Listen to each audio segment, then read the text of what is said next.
In this session, so we'll be discussing about what are the kinds of data and what are the kinds of patterns that can be mined from this data, different types of attributes, and what are the major challenges that we face during data mining. It's one of the very basic sessions of data mining. Only if you can understand this, you can dive deep and get into the other concepts. So what are the different kinds of data that we have? Okay, so based on the databases, okay, so most of the databases right now are relational databases, which means we'll be having different tables which are connected to each other, right? So, and we have a data warehouse where all this, databases are stored at, and then we have a transactional database where we store all our day-to-day transaction information, especially for an example, just taken a Walmart store. So imagine this too many transactions happen in the store, which is present all over the globe, right? So imagine the transactional database of Walmart, how big it is, right? So these are three different types of database oriented data sets. But apart from that, you know we have other types of data, like in data streams. You We may be generating data and streamed live. We can have a lot of examples for that. For example, in a hospital, in a healthcare unit. So when a patient life system is monitored, and the data is transmitted to all of his doctors, right? So it is one of an example of data streams. And sensor data, I mean, in terms of IoT, Internet of Things, so all the data about the machines are lively transmitted to the right person, right? So that is an example of a different kind of data. And then time series, so everybody knows what is a time series, right? So it is actually record all the observations based on the timeline. So temporal data is also a form of time series data. And sequence data, example, all of your you know DNA can be sequenced, and all your biological information can be stored, right? So all this is are different types of data. And then we have a social media data, all of your tweets, your Facebook post or Instagram post, and all the pictures that you post, a different type of data, right? And imagine your friends are connected to each other. So this is an example of multi-linked data. Okay, and there are different kinds of data available. You can take a data about space. This universe, it's unlimited. We really don't know how big it is, and the information about the space is called as spatial data. And when that is observed or recorded in terms of time, you can call it as spatial temporal data. And we have data which is of in different format. For example, a picture, right? A visual image is an example of multimedia data. A video song or an audio, it is recorded as an example of multimedia data. And then we have a lot of articles. People write a lot of articles and blogs and all of your books, and a journal. If you're writing, all these are example of your text data. A website is everything is example of your text data. Your tweet is an example of text data. And then we have internet, I mean the websites where people post their website, or they write their blogs. So when you have an URL, and you just post all about your company or about yourself or whatever it is, so that can be called as data from the World Wide Web. So do you think that is easy to access this data and then analyze it? In the olden days, it was very difficult, but right now it is very easy to scrape your data from the internet through different Python libraries, and then you can just analyze it and identify patterns out of that. Yeah. So when you say patterns, Yes, so we just discussed what are the different kinds of data, and from this data you can identify a lot of patterns. When you drive some project, when you want to look into some knowledge, you always have to come to these kinds of data and dig out your insights, find the pattern, and gain your knowledge and go and apply.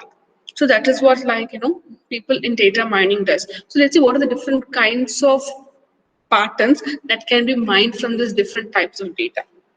Okay, there's various kinds of patterns that can be mined. First, we can call that as a functions of data mining as well. So the first major function is generalization. So for example, when you're creating a database, why do we do that? Because we want to store our information, right? So to store the information, if you're just storing different tables, and if you're not connecting that with each other, it doesn't make sense. So for example, imagine we are running a supermarket. So I have only the transaction data. So I really don't know what are the products available and what is the stock. So for that, I need a stock data, and then I need a customer data. I need a employees data. So I have to have different types of tables and all this to be integrated. Then only you can able to create a data warehouse. So when you have this kind of a setup, first when you get a data, first you clean your data and remove all the unnecessary information and duplicates, and then you transform your data according to your needs, and then you connect it and then create a data model and keep it for your future use. So that is one of the major function that happens when you're trying to set up a data warehouse. And then so this data cube, it's one of the famous concepts that has to be created when you are implementing or constructing a data warehouse. Okay, to scale your computing process, one has to go for data cube technology. So we'll be discussing all this in the future. First, just understand what it is right now, or just get a general idea, and then we can study all this in detail next sessions. Okay. So next is multidimensional concepts. See, in the olden days, when you're trying to find out an association between two variables, or identify the relationship between two variables, we just computed correlation and regression. But over a period of time, the dimensionality of the data is getting increased because of the complexity of the situation or a project, or the people are dealing with, right?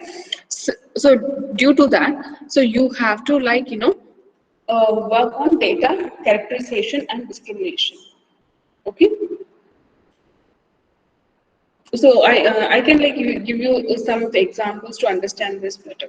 For example, a customer relationship in a departmental store may order a data mining task, you just summarize the characteristics of the customer who spend more than 5,000 rupees a year at our store. Here, the result is a general profile of these customers. Um, Customers who are about 40 years of old, and then they're employed, and they have good money. So these kind of people who are earning well, they come to a department store regularly and buy products regularly. So this data mining system should be able to allow the person, or the this manager, to drill down all this data on different dimensions and identify anything. For example, we found out people who are employed are able to buy products of worth 5,000 in my departmental store over in a year. That I can able to create. So I was able to characterize my data. Right? So data discrimination is a comparison of general features of this target class data objects. Okay. So for example, a user may want to compare the general features of software products with the sales that has increased over a period of time. Right? Here, the methods used for data discriminations are similar to those of data characterization, but the forms of output presentation is kind of little different. So we'll be discussing all this later. So just understand what it is. And next one is association and correlation analysis. So as I mentioned this before, so when you have two variables and always you wanted to form an hypothesis and try to find out what is the relationship between those two variables, right? So with that we are able to identify some insight from the data. So usually in Walmart, what happened is like whenever a person buys a diaper, they used to buy a beer for 75% of the time. Okay, so this is a study which was conducted and was found out. So just because there is an association here, we can't just say they are related to each other, right? So because when a person buys a diaper, need not buy a beer. So here you can't just say there is a meaningful correlation, but there is some association, right? But for example, if you buy a toy car, you always have to buy a batteries. So here there is an association as well as a meaningful correlation. So when the sale of toy car goes up, the sale of batteries will also go up. But here in this case, we can't say when the sale of diaper goes up, the beer sales will not increase. Because so mostly in the weekends when the young parents buy diapers, they tend to buy beer. Okay, so here when you're trying to find out this kind of patterns, you can use data mining. So here, this kind of patterns can be found out using different methods like correlation analysis, association finding, clustering, classification.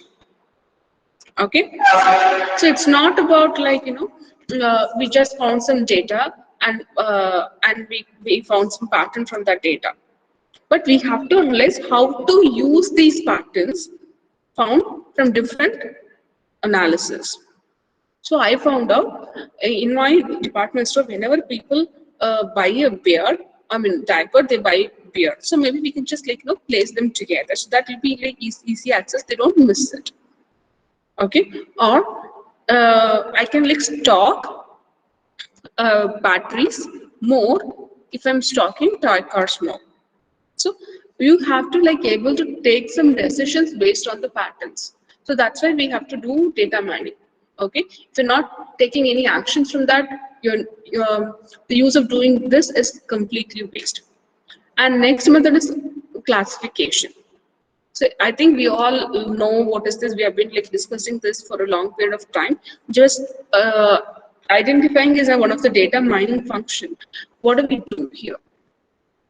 Okay, so here we employ basic methods of classification, machine learning algorithms like decision trees, name-based, support vector machines, neural networks, rule-based classification, and a lot of major algorithms.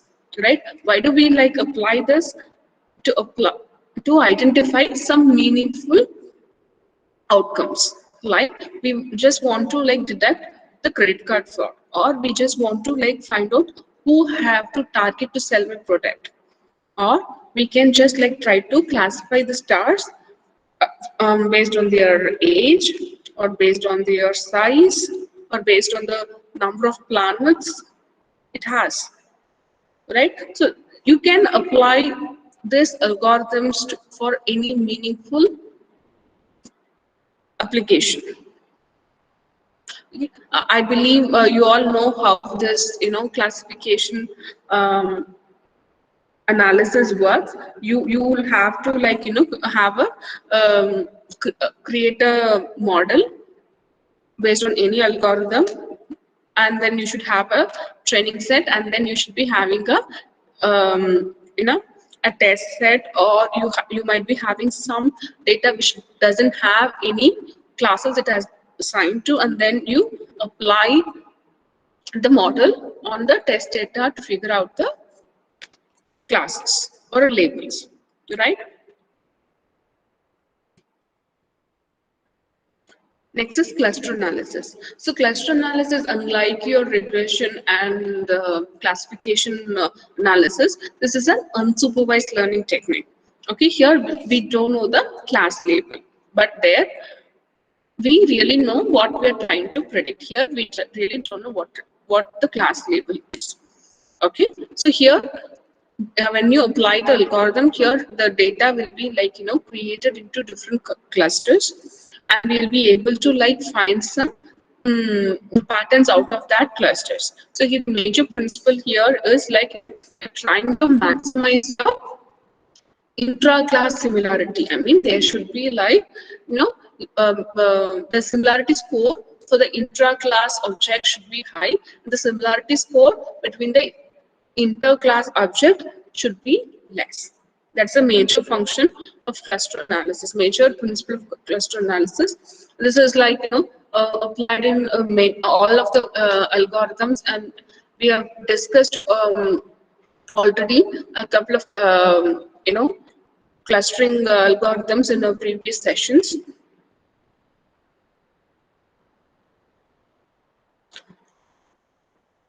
And next one is outlier analysis. Okay, so outlier analysis is actually an outcome of doing your classification or clustering analysis. So when you like create a class or a group in your data, you might find few data objects which doesn't like comply with the other data that is present in that group. So you can call that as an outlier or a noise or an error. Okay, so maybe that particular data doesn't belong in that group. So here you can just like try to find out where it really belongs, and then or you can sometimes you can like take it off. Okay, this is like majorly used in a lot of financial areas, especially in fraud detection, in finding out whether the transaction is done by the right user or not. Okay.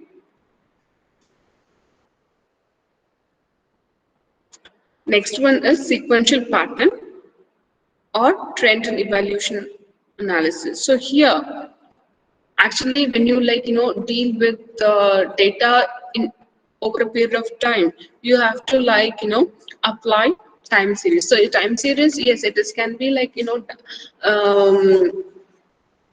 created. Time series data can be dealt with different models like moving average, exponential smoothing, or you can apply regression as well there, right? Or ARIMA models, ARIMAX. There's a lot of models there. So here you can like apply those models and try to find out the sales of a particular product over a period of year, or you can try to find out when's the next earthquake gonna occur. So all this can be like predicted based on this application. Okay, so and here you can also like work on periodicity analysis. So when you say periodicity analysis, so a few events will occur over a period of time. So we always talk about this pandemic. So 200 years before we had a pandemic, and 100 years before we had a pandemic, and right now we have a pandemic. So it may be like it may not be a real event. I mean, there is a lot of a tendency occurring at different intervals, but there is some coincidence. Because of this data we have, maybe we can just say in next 100 years there might be a pandemic. So I'm just giving an example. So next one is motifs and biological sequence analysis. So motive is nothing but when you see a pattern which is like widespread, and you find that pattern in your DNA over different sequences. Okay, your DNA is pattern is kind of repeating over different intervals. So yes, that is kind of found in different genome sequencing projects. Okay, this can be like figured out in bioinformatics through application of time series or trend and evolution analysis. Okay, I think you got a real idea on how patterns can be detected. So it can be like detected by applying different data mining techniques like regression, classification, clustering, time series. But for that you have to have your data right. You have to organize your data in the right way so that with all the relationships identified and secure. Okay. Next, we'll be discussing about what are the major issues or challenges in this data mining. Okay. Data mining, as you mentioned, is one of the complex process where we try to figure out the patterns or insights from your data.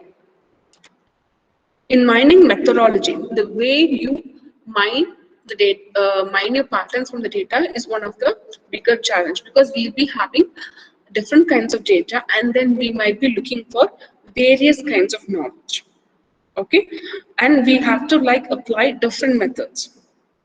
For example, based on the data, we might have to go for classification. Sometimes we might have to go for clustering. In some cases, you have to apply time series and regression. We really don't know what to do, right? So that is one of the, formulating a problem is one of the difficult thing, and having a multi-dimensional data is one of the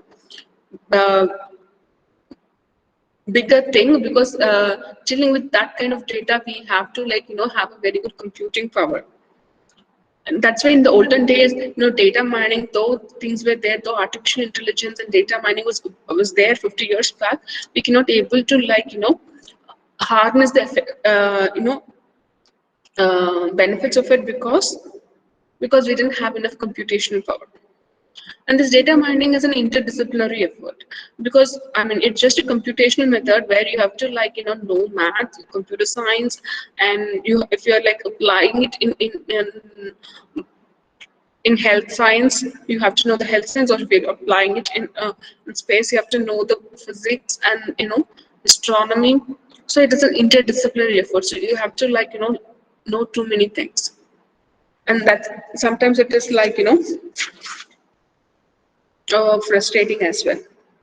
And next is sometimes the most data objects reside in a linked or interconnected environment, whether it is a web or database relations, files or documents. Semantic links across these multiple data objects can be used for the advantage in data mining, but the knowledge derived in one set of the objects can be used to boost the discovery of knowledge in a related or semantically linked set of data objects. Okay. Next is we really don't know how to handle the outliers or the noise that we have. Okay, some data might be little incomplete, or it might have a lot of errors.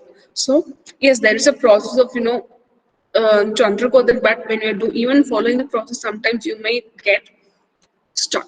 The usual process, I think you know how it happens. First, we clean the data and we pre-process it, and then we look for any outliers or errors, and then we work on our algorithms. So we'll be discussing about this process in the next session.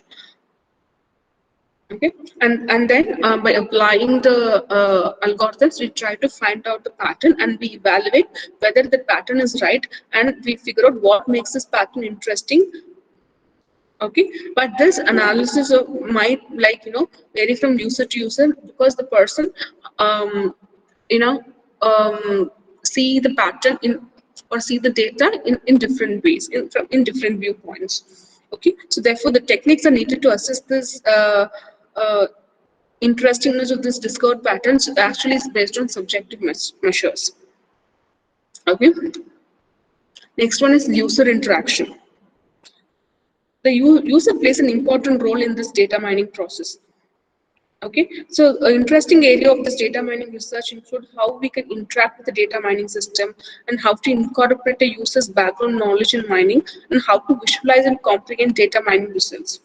Okay, so interactive mining is actually you're making your data mining process interactive by building flexible user interfaces or a exploratory mining environment. So it facilitates the user interaction with the system. Maybe you might be having a GUI or like the platform that you're using. So right now, most of the people use Python. So here it is kind of little interactive when compared to the previous things people had for data mining. So it is one of the major boom right now. And incorporation of background knowledge. So this background knowledge about a problem can be used for pattern evaluation. See that when you do data mining, you can just like figure out what is the relationship or what is the pattern there. But we only if we have background knowledge about the particular data, you can figure out the real results. Okay, and then how you present and visualize the results that you have got. Okay, how can a data mining system present data mining results? Mostly we visualize it through different graphs. We have a lot of libraries for that, but how people are able to easily understand that and use it. So this is especially crucial if data mining process is very interactive. If it is interactive, people will be able to adopt this and use it in a in the right way at the right time when needed.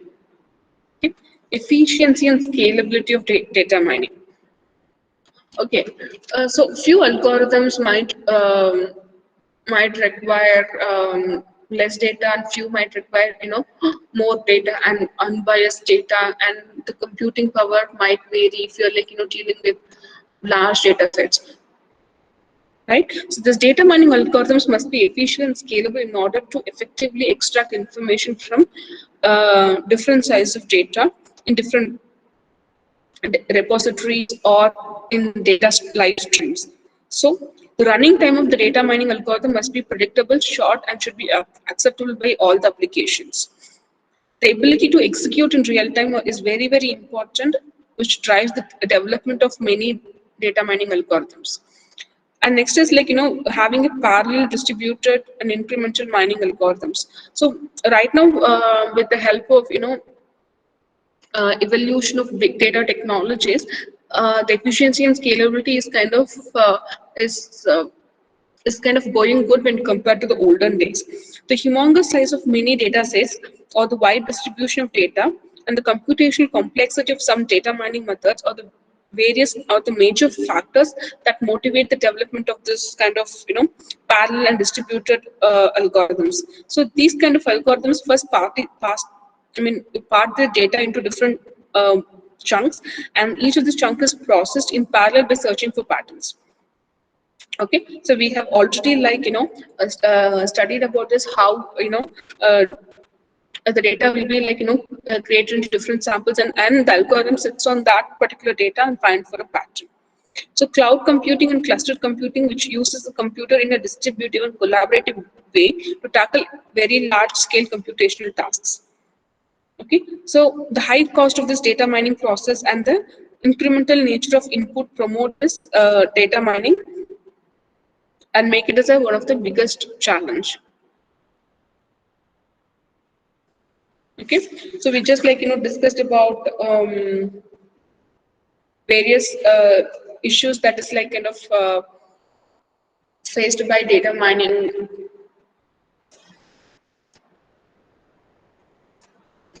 Next, we'll discuss about different types of data objects and attributes.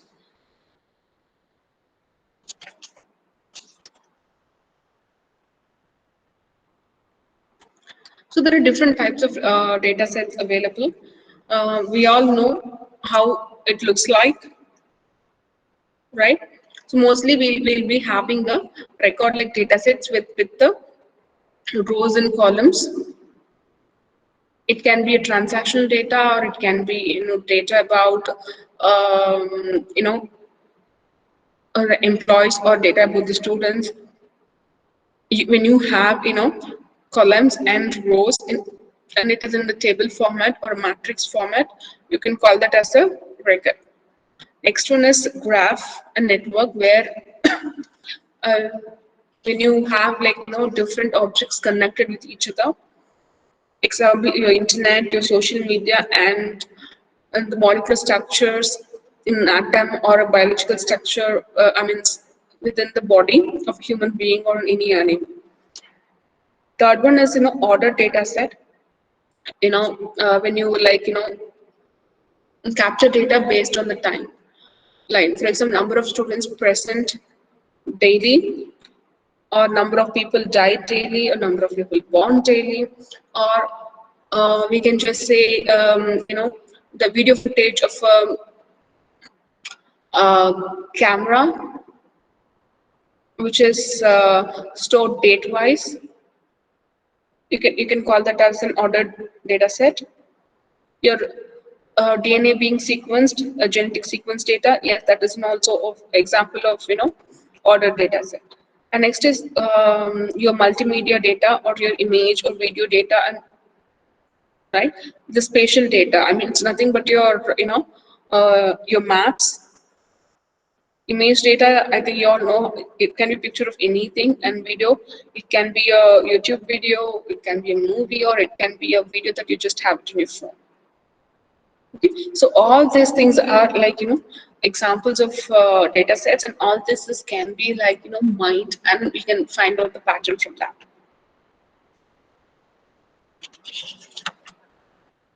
Okay, so we'll just discuss about what is data objects and what are the different types right now. So the data sets, the data is actually made up of different data objects. A data object is actually represents an entity.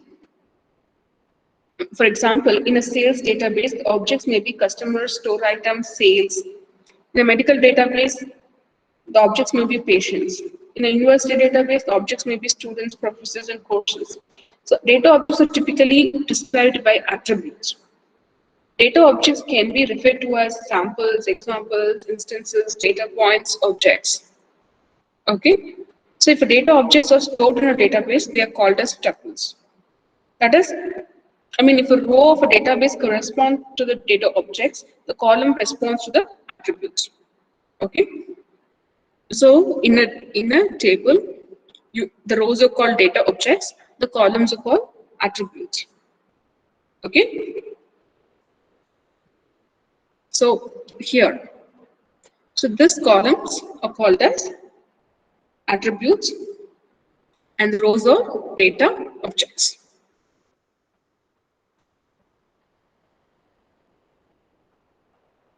Okay. So attributes, when compared to the data objects, attributes are like kind of very very complex. A data object will have a class of all these attributes within it. An attribute is a data field representing characteristics or a feature of the data object, right? So it can be like interchangeably called as attribute, dimension, feature, variable.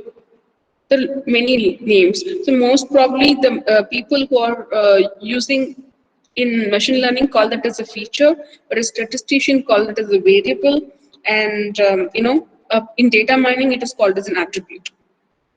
Okay, so here since we are studying data mining right now, we just call that as an attribute, but it is just a feature or a variable. Okay. So for example, a customer object will have attributes like customer ID, name, and address. Right? So the different types of attributes: nominal, binary, and numeric. So we'll be discussing the different types of attributes right now. Nominal. So when you say nominal, it means relating to names. Okay, the values of nominal attribute are symbols or names of things. Each value represents some kind of category, code, or state, and so nominal attributes are referred to as categorical. Okay, so when you have a categorical variable in your data, you can call that as a nominal. The values do not have any meaningful order. Okay, they're also called as enumerations. Okay, so when you have attributes like marital status, when a person is married or not, yes, no, it is a nominal variable. And the occupation, the ID number, because ID number is a nominal attribute because there is no meaning in it. And postal codes and binary attribute. A binary attribute is a nominal attribute, but with only one difference, which is they'll have only two categories, just 0 or 1. Okay, when 0 typically means the attribute is absent and 1 means it is present. It is also like referred to as Boolean if the states corresponds to true or false. So it is of like two types: semantic symmetric binary and asymmetric binary.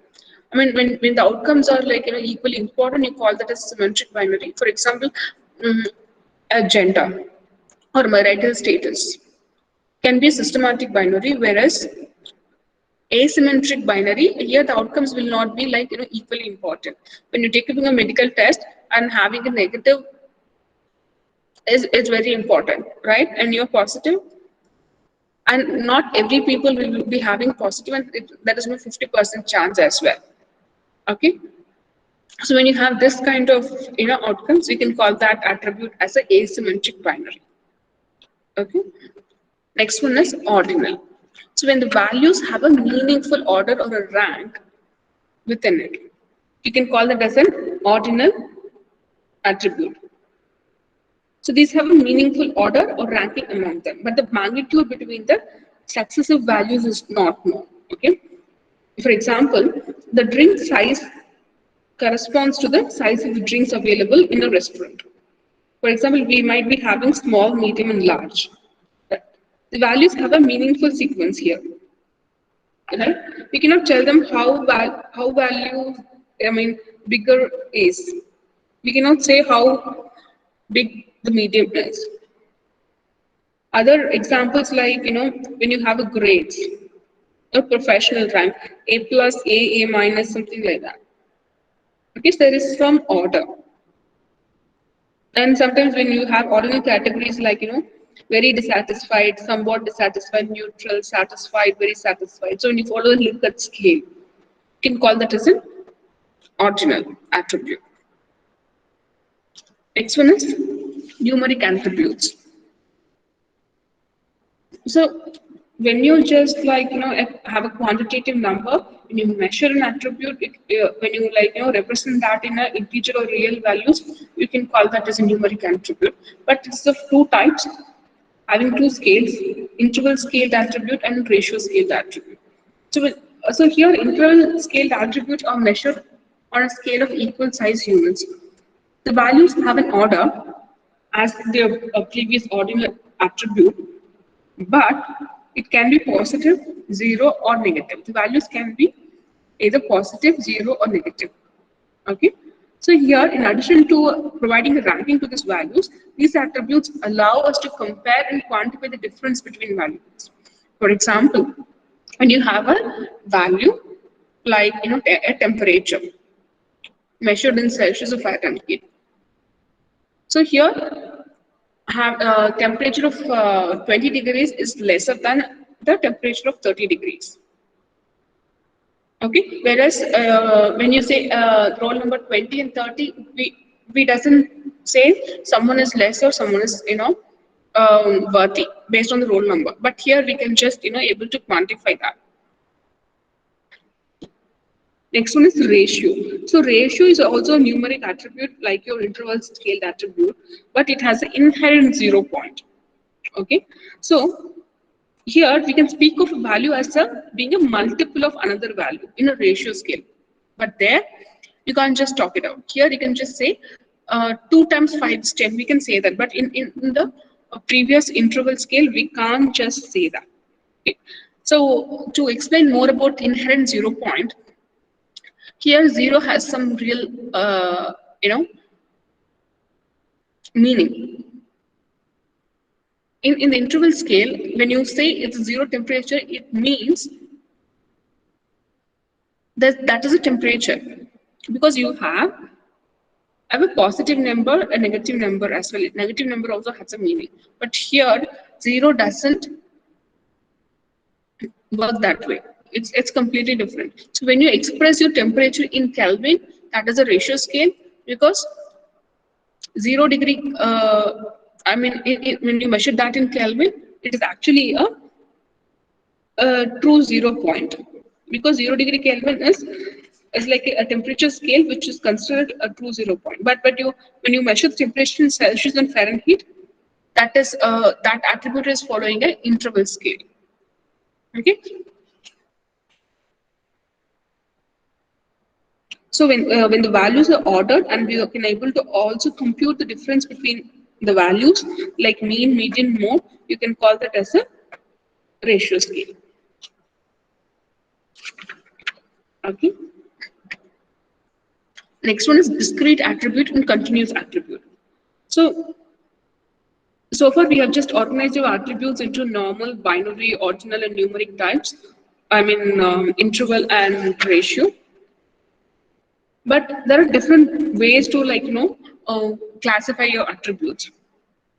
These types are not mutually exclusive. So in classification algorithms, actually are developed based on this discrete and continuous attributes. So, and a discrete attribute has a finite or countably infinite set of values. The attributes like hair color, whether the person is a smoker or not, and the drink size. These are the example of discrete attributes because it has a finite number of values. You can just say hair color, maybe there are 4 or 5 hair colors or even more, but it should be like not less than, I mean, it should not be more than 20, 30.